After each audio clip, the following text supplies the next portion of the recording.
Ever wondered who has the power to admit or establish new states in India?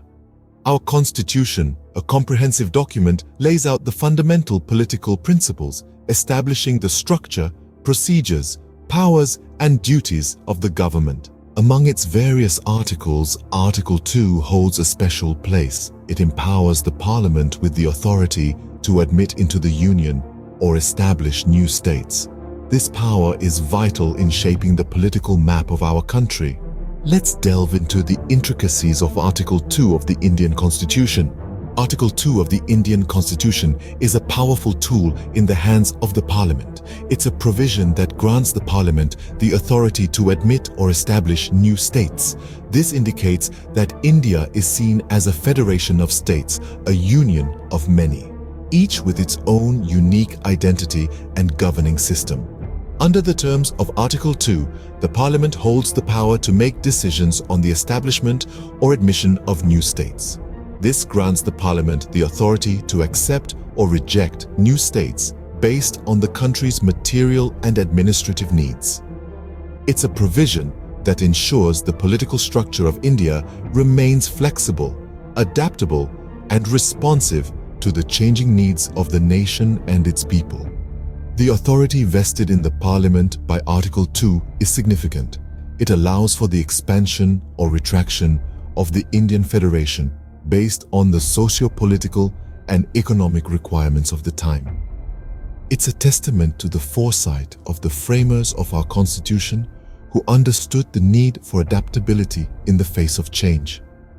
As we can see, Article 2 plays a crucial role in shaping the political landscape of India. It's a provision that allows for dynamism and flexibility, ensuring that the political map of India can change and evolve to best serve the needs and aspirations of its people.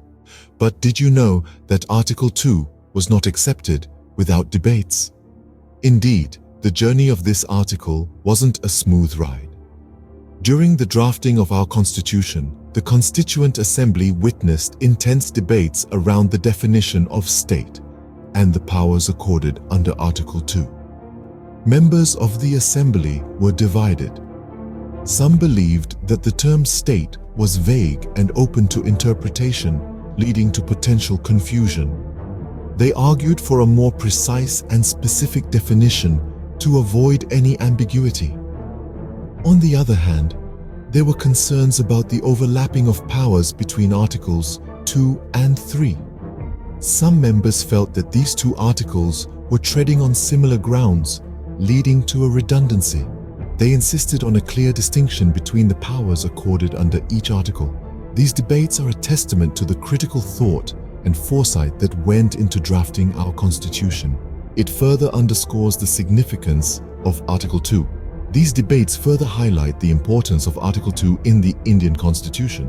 Interestingly, some members suggested changes in the language of Article 2. They proposed to replace the term Parliament with Federal Parliament in the language of the Constitution. This suggestion was put forth to avoid any confusion between Article 2 and 3. The main idea behind this proposal was to make it absolutely clear that the power to admit or establish new states lies with the Federal Parliament. The purpose of this proposed change was to ensure that there is no overlap or ambiguity between the two articles. This would allow for a more precise interpretation of the Constitution and would further solidify the federal structure of India. While this proposal was not accepted at the time, it represents the ongoing dialogue and adaptive nature of our Constitution. These proposed changes reflect the dynamic nature of our Constitution. Now that we understand Article 2, let's recap the key points. We learned that Article 2 of the Indian Constitution grants Parliament the power to admit or establish new states, thereby acknowledging India as a federation of states. The power vested in Parliament under this article allows it to accept or reject new states based on the country's overall and administrative needs.